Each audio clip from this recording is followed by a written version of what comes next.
All right, all right.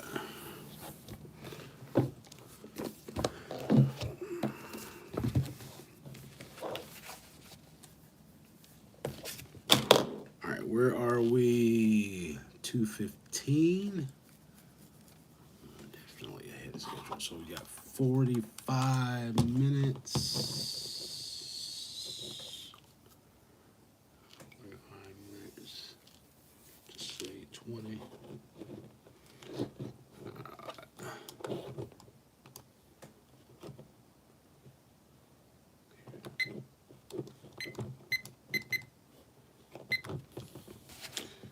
All right.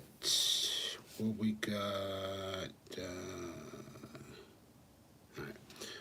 One, racial classification confusion. The white supremacist racists classify people by color, non color, based on the use of the word race. There is no reason to be a member of a race. Okay. There is no reason to be a member of a race except to mistreat someone because of color or non color. The only reason for being a member of a race is to practice racism, white supremacy. Race is racism. The only reason for practicing racism is to gain so-called benefits from mistreating people based on the so-called color classification of those people. A person who functions as a member of a race is a racist. During the existence of white supremacy racism, however, only a white person can function as a race member, the white race racist. The white supremacists, racist men and racist women collectively make sure that they use whatever so-called racial classifications they can think of that will best help them to control the thought, speech, and action of the non-white people of the known universe. They do this to give greater strength and focus to the system of white supremacy. This is one of the basic ways that white supremacists establish, maintain, expand, and or refine racial confusion through illusion. Question: what can you, as an individual non-white person, do about racial classification confusion? Answer: as long as white supremacy racism exists, consistently use the terms one, white people, two, non-white people, black, brown, red, tan, beige, yellow, etc. And three, white supremacists, racists, as the three racial classifications for the people of the known universe. Under all circumstances, avoid using any other terms. When others used any so called racial classifications other than white, non white, and white supremacist, racist, ask for a detailed explanation that you can easily understand. Study all of the so called racial classifications used by others. Ask questions about anything said that seems to be contradictory, confusing, and or non-explanatory. Beware of and or be alert for any so-called explanation that, instead of clarity, focus, and logic, only adds to the confusion. 2. Racial population dislocation confusion. The white supremacists, racist men, and racist women collectively often selectively force large and small numbers of non white people to move from one place to another, dislocate. They, apparently, have often judged it necessary to do this if they intend to guarantee that the system of white supremacy racism is maintained forever. Racist man and racist woman usually practice racial population dislocation confusion against non-white people by causing, promoting, and or taking non-just advantage of food shortages, water shortages, shelter shortages, the spread of disease germs, the distribution of poison chemicals, armed conflicts, gangs, tribes, cliques, etc., fire destruction, floods, earthquakes, legal decision, and or ownership disputes or trickery. The methods that they use and intend to continue to use will be similar to those methods used to conduct racial population tailoring. See racial population tailoring confusion.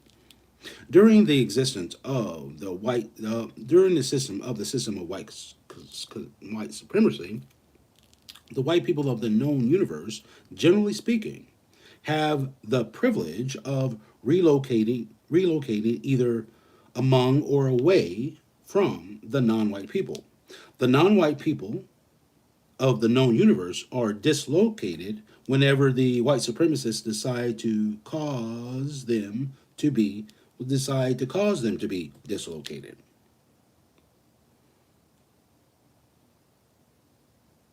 The white supremacists go where they choose to go. Non-white people go where the white supremacists allow them to go.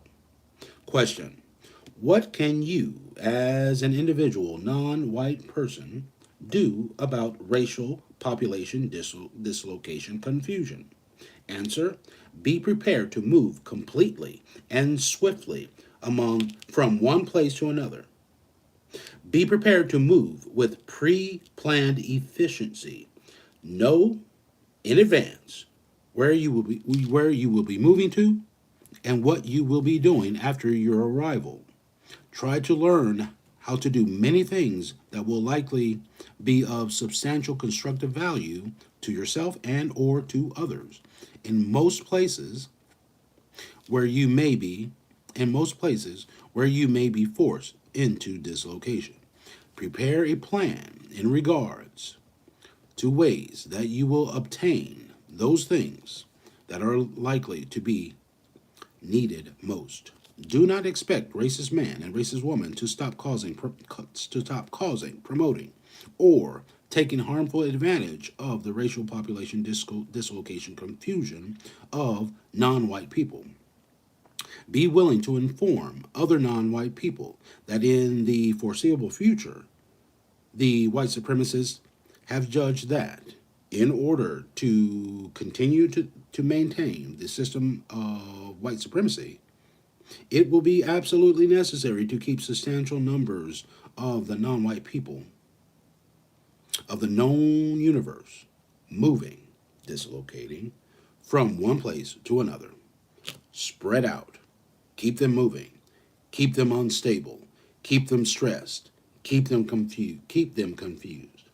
Remember that during a major emergency disaster where the white supremacist racists say that non-white people should go may not be the best place. Dislocation is not the same as relocation. Dislocation means you are forced to move, and with great loss. Relocation means you move with no loss and with compensatory gain. 3. Racial population tailoring confusion. This means that white supremacists, racists, may kill large numbers of non-white people, either directly or indirectly, in selected areas on a massive scale. They will kill them by drying out or poisoning the water supply, dumping poisonous waste, etc.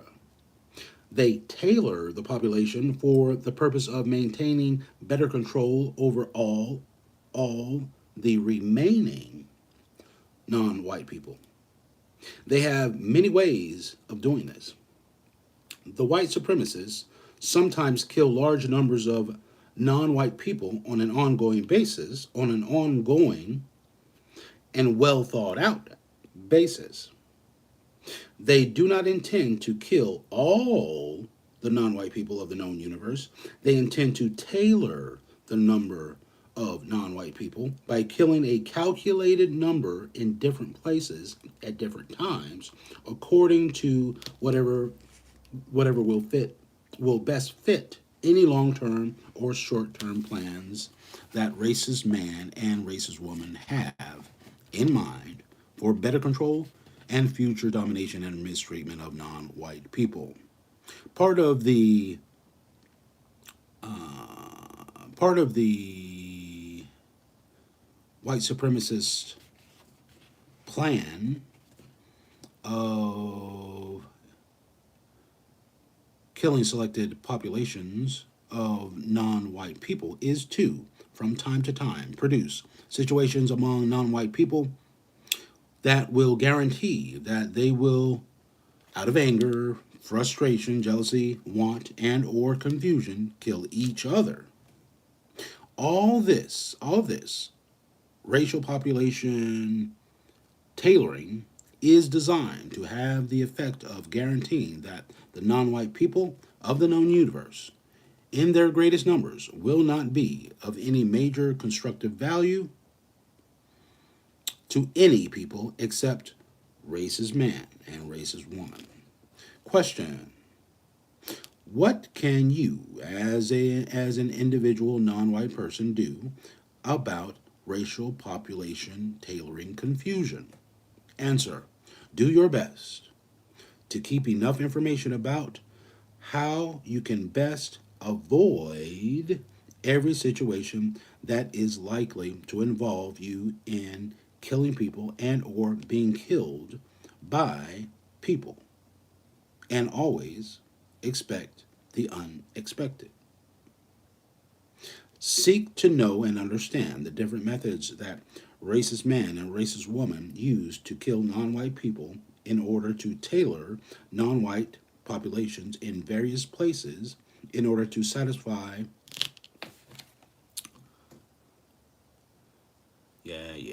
whatever, dude.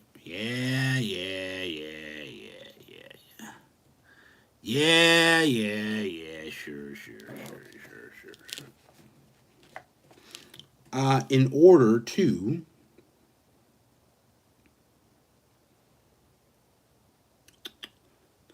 seek to know seek to know and understand the different methods that racist man and racist woman use to kill non-white people in order to tailor non-white populations in various places in order to satisfy whatever plans they have made for the future, for the current or future benefit of the system of white supremacy. As long as white supremacy, racism exists, always speak and or act as if you know for sure that racist man and racist woman will not stop committing acts of racial population tailoring. Inform others about whatever you believe that the white supremacists are likely to do in their practice of racial population tailoring. Be willing to help others to avoid situations where non-just bodily harm is likely to occur. When there are no better choices, use counter-racist violence to defend yourself and or others as best you can. 4. Racial showcasing confusion. This applies to the white supremacist racists taking large numbers of non-white people and putting them out front. Many non-white people may be able to showcase the places where they reside. They may be able to showcase their knowledge and expertise.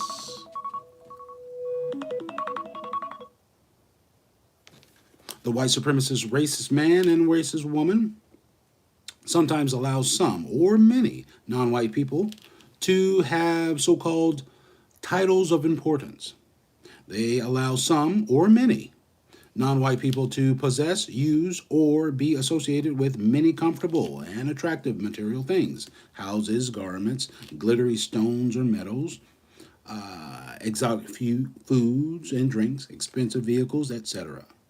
The white supremacists sometimes give some or many non white people numerous awards, congratulations, celebrations, parades, and many, many words of praise. Many non white people sometimes see many other non white people receiving and enjoying many things that provide great comfort. Comfort that is provided by comfort, the great comfort. Comfort that is provided by the white supremacists. Such actions by the white supremacists usually cause many or most non white people to become very confused. The white supremacists deliberately and skillfully cause this confusion in order to produce the illusion that the system of white supremacy racism no longer exists, if it ever did. The white supremacists sometimes carefully select and give great amounts of money and or publicity to large but carefully controlled members of non-white people. The white supremacists sometimes showcase the chosen non-white person as being extremely wealthy, extremely comfortable, and or mostly and falsely extremely powerful. The white supremacists showcase these selected non-white people as being totally successful in not being victimized by and or not being subject to the system of white supremacy racism. The purpose of this is so that if any non-white person starts talking about racism in the future, they will be laughed at because it may appear that white supremacy has been put out of business. However, white supremacy is a world business, and like any other business, it works according to the logic of profits and losses, which means percentages. When one goes into business, one expects some loss. Some loss. The white supremacists know that the cost of doing business of white supremacy can increase or decrease. Racial showcasing carefully selected non-white people is one of the major ways that the white supremacists help themselves to maintain, expand, and or refine the system of white supremacy. The white supremacists practice racial showcasing confusion against non-white people by sometimes placing great numbers of non-white people in so-called prominent positions for the purpose of producing the illusion that racism, white supremacy, if it continues to exist, certainly does not exist enough to complain about. Certainly does not exist enough to complain about. This confusion by illusion strategy often proves to be very effective in causing many or most non-white people to believe that the people who are called racist, not racist white supremacists, have little or no power over that over what non-white people do not say, do not do, say, do not say, have, or do not have. Racial showcasing is a sophisticated way of confusing non-white people by giving the appearance that some non-white people are not subject to the system of white supremacy. Racial showcasing can bring much comfort to those who are being showcased. Non-white people who have not been accepted or chosen for showcasing are likely to experience great pain from not being included and feeling unworthy of being showcased. When being racially showcased, a non white person may, from situation to situation, be used, required, to take the blame for anything or everything that the white supremacist says that the non white person showcase must take the blame for. Racist men.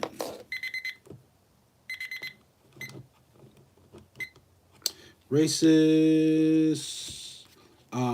men and racist women usually require a racially showcased non-white person to prominently speak and or act to defend and support whatever it is that racist men and racist women do or seek to do that will best help maintain, expand, or refine the system of white supremacy racism. Right. Moving right along. Moving right along. Moving right along. Where is we? Bill of Rights, blah, blah, blah. Increased. Okay. 33 questions about history pointed out that and discuss how to propose. Blah, blah. All right. When Dr. King folded poverty, class, gender, ethnicity, and language groupings into the Black Civil Rights Movement, he effectively destroyed the movement for blacks. It took away the issues of their exceptionality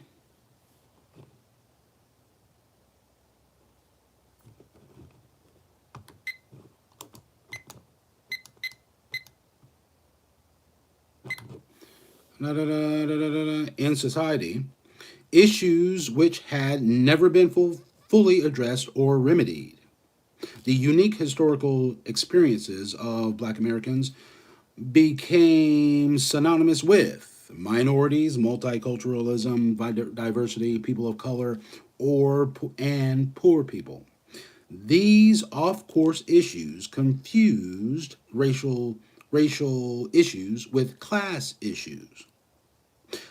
Dr. King's redirection of the nation's attention to poor people and other oppressed people of the world put black Americans on the back seat of the bus and voluntarily reversed the course of black self-interest to the days when they were denied the right to even have a group self-interest. Then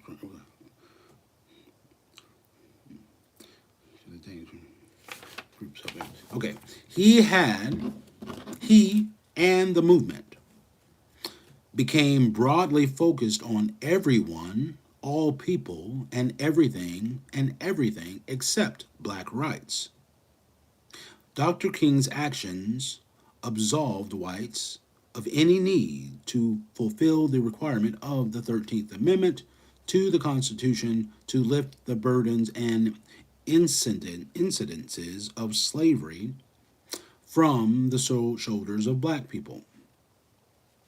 The nation's attention continues to shift more comfortably toward class and gender groups, leaving the legacies of slavery and Jim Crow segregation proportionately unchanged between whites and blacks. The concept of color blindness did indeed take the focus off black rights. Whether that is a positive or negative depends upon the perch on which you sit. Question 6. Are black Americans more vulnerable to terrorism than other Americans? Black Americans are most definitely more vulnerable to terrorism than other Americans. Terrorism is rooted in human psychological pathology that seeks to intimidate, injure, and control other humans based upon the religious, political, or racist ideologies of the terrorist. 5 centuries of institutionalized enslavement, Jim Crow segregation, and benign neglect have made black Americans a favorite target of conservative terrorists, hate mongers, and religious zealots. Blacks are most identifiably and vulnerable, most identifiable and vulnerable. Blacks are the most identifiable and vulnerable population group in America because they are totally dependent upon non black racial and ethnic groups for their safety and daily needs. Have no choice. Have no choice. Just as they are unprepared to protect themselves in the case of civil unrest or natural disasters, it will be even more difficult for black Americans to protect themselves from institutional based, cultural driven terrorism because they live in a cultureless, porous, dysfunctional neighborhoods in cultureless, porous, dysfunctional neighborhoods instead of close knit, functional black communities. Blacks lack a defensive code of conduct. The definition of a functional community is a physical community that has a culture and code that supports an alternate and semi-independent economy that produces services, goods, jobs, and has a tax base for its residents. In a functional community, people are familiar with each other and have common needs and interests. It is where they store and secure their wealth, power, businesses, heritage, jobs, products, and other resources. A functional community has an identity and an operational network of obligations between its members and socioeconomic enterprises. To successfully protect its members, a community must have a physical location and infrastructure that can be marked and closed, if necessary, against outsiders who might pose dangers. Members who live outside the physical community can still identify with it by having a broad sense of community and sharing the common history, needs, interests, and goals, and the responsibility to protect and support the physical community and its members. The bane of the vulnerability of blacks to modern terrorism results from their not having functional communities. Blacks were complicit in white society's destruction and white society's destruction of the black communities that did exist until the 1960s. That did exist until the 1960s.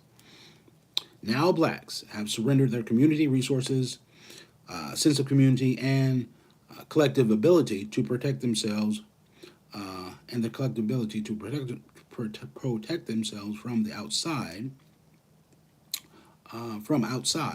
competitive and hostile groups that can and have historically terrorized them. In most instances, black neighborhoods lack organizational institutions, local communication systems, surplus food, water, energy, and medical systems. The integration process diluted or removed experienced black leadership from black neighborhoods, leaving those left behind unprepared to deal with terrorist or other life-threatening crises. Just like the Ku Klux Klan symbols and marches, the primary goal of terrorism is to create fear and confusion horrendous enough to disrupt socioeconomic systems, paralyze citizens, and inhibit the flow of needed daily resources.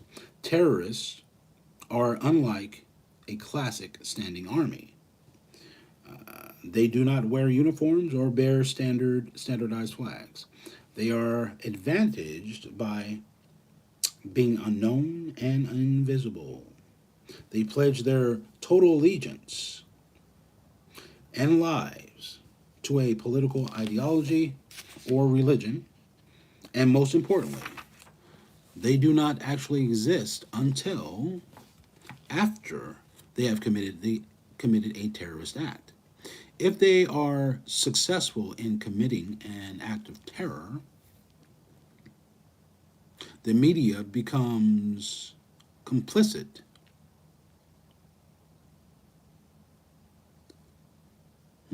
by promoting the successful act, which publicizes the cause of terrorists and demonstrates their ability to achieve their objectives. They are not interested in how they are labeled or what consequences befall them. Terrorism functions best in open societies where people have many freedoms and their movements and activities are not under suspicion. Terrorists thrive on publicity and seek the notoriety of public identification. Although episodes of terrorism are newsworthy events,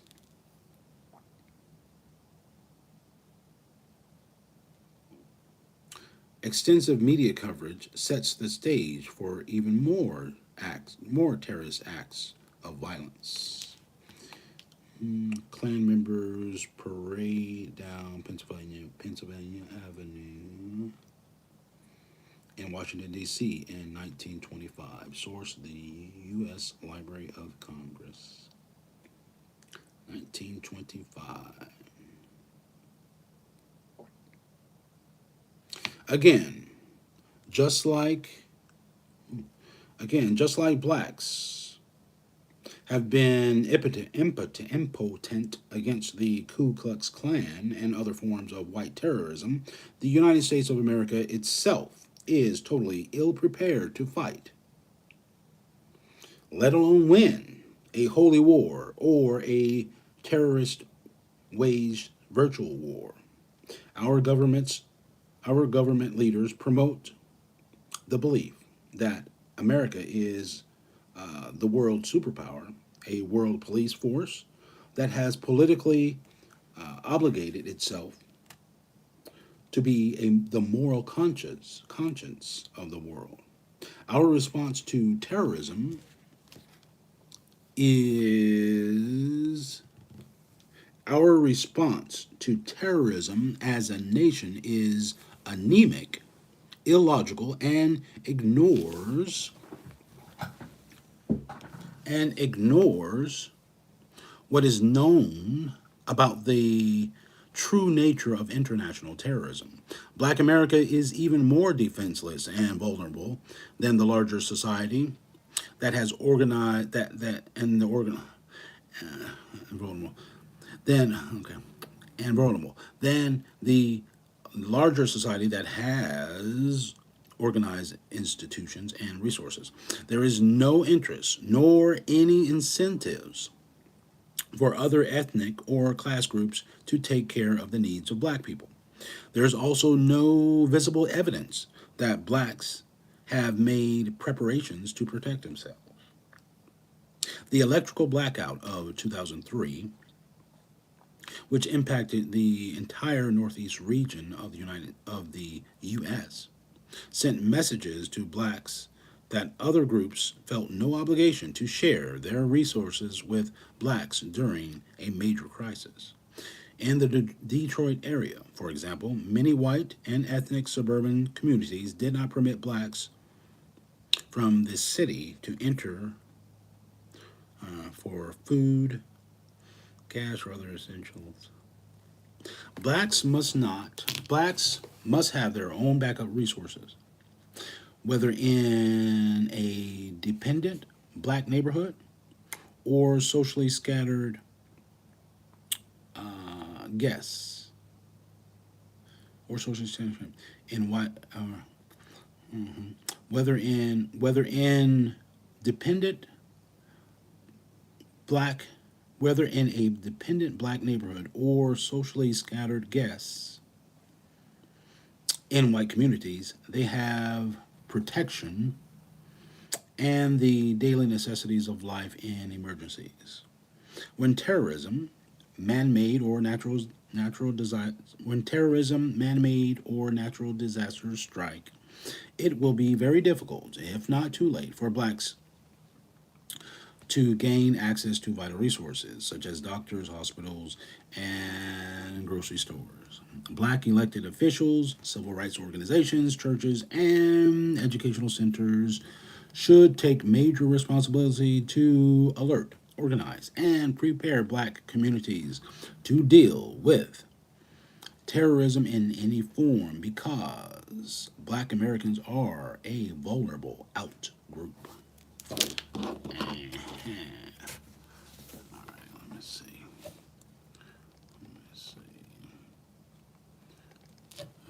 Vulnerable outgroup. All right, we're good. All right. Question 7. Where are the black leaders? The term black leader is an oxymoron. Based upon the definition of leader, one has little choice but to conclude that blacks do not have leaders.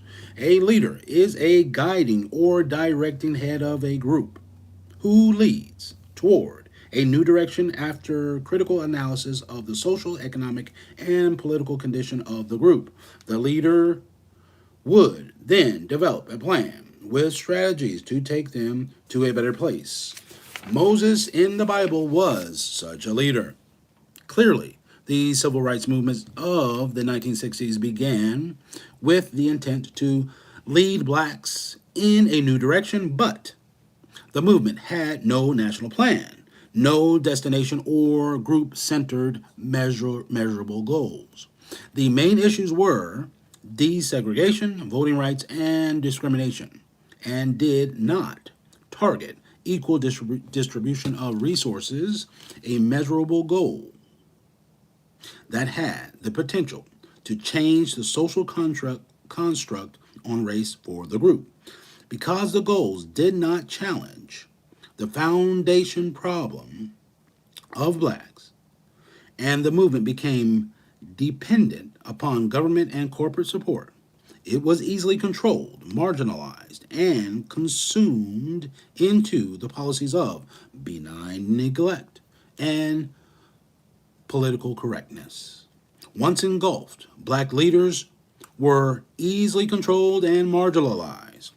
On black matters, they became invisible. Black leadership today has become symbolic and ceremonious. Old civil rights personalities, entertainers, and public officials have no objective basis or purposeful destination to lead blacks to or away from the conditions in which blacks are already mired. In most instances, those blacks who want to be leaders have not studied or examined the economic and political conditions of the black dilemma, nor have they crafted a corrective plan to improve the quality of life for the group. Their words lack academic discipline, and the solutions they propose are most often without direction or purpose. In other words, the most visible blacks do not equate to black leaders. They are double agents who intentionally represent everyone, all races, ethnicities, cultures, religions, genders, and classes. They skillfully identify black issues that propose minority solutions to address them.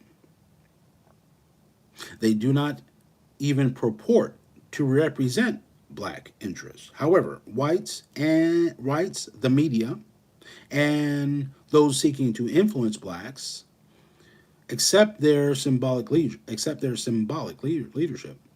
Most visible blacks are wedded to plain party politics, towing the line as politically correct individuals and identifying with mainstream issues. They demonstrate more self-interest than group interest. They demonstrate more self-interest than group interest and deliver no tangible nor measurable benefits specifically to their own race. Whether they pretend to be colorblind or simply do not recognize the suffering of their own people, they seem to relish engagement in symbolic activities that are meaningless.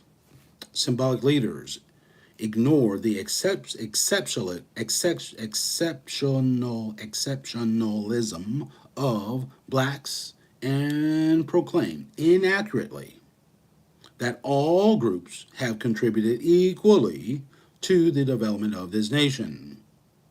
When they accepted the myth that blacks were not treated any differently than any other ethnic or population group, it became easy to neutralize or obscure blacks and their historical exceptionality. As the loose purpose of the civil rights movement expanded and became more diffused, black leaders and would be leaders found more comfort and safety in advocating for realization of the dream of a colorblind society than fighting for a more self-sufficient and competitive black America. They are now so colorblind they cannot even see their own black color. As a result, black America increasingly views symbolic leadership as irrelevant and harmful to the black struggle for survival.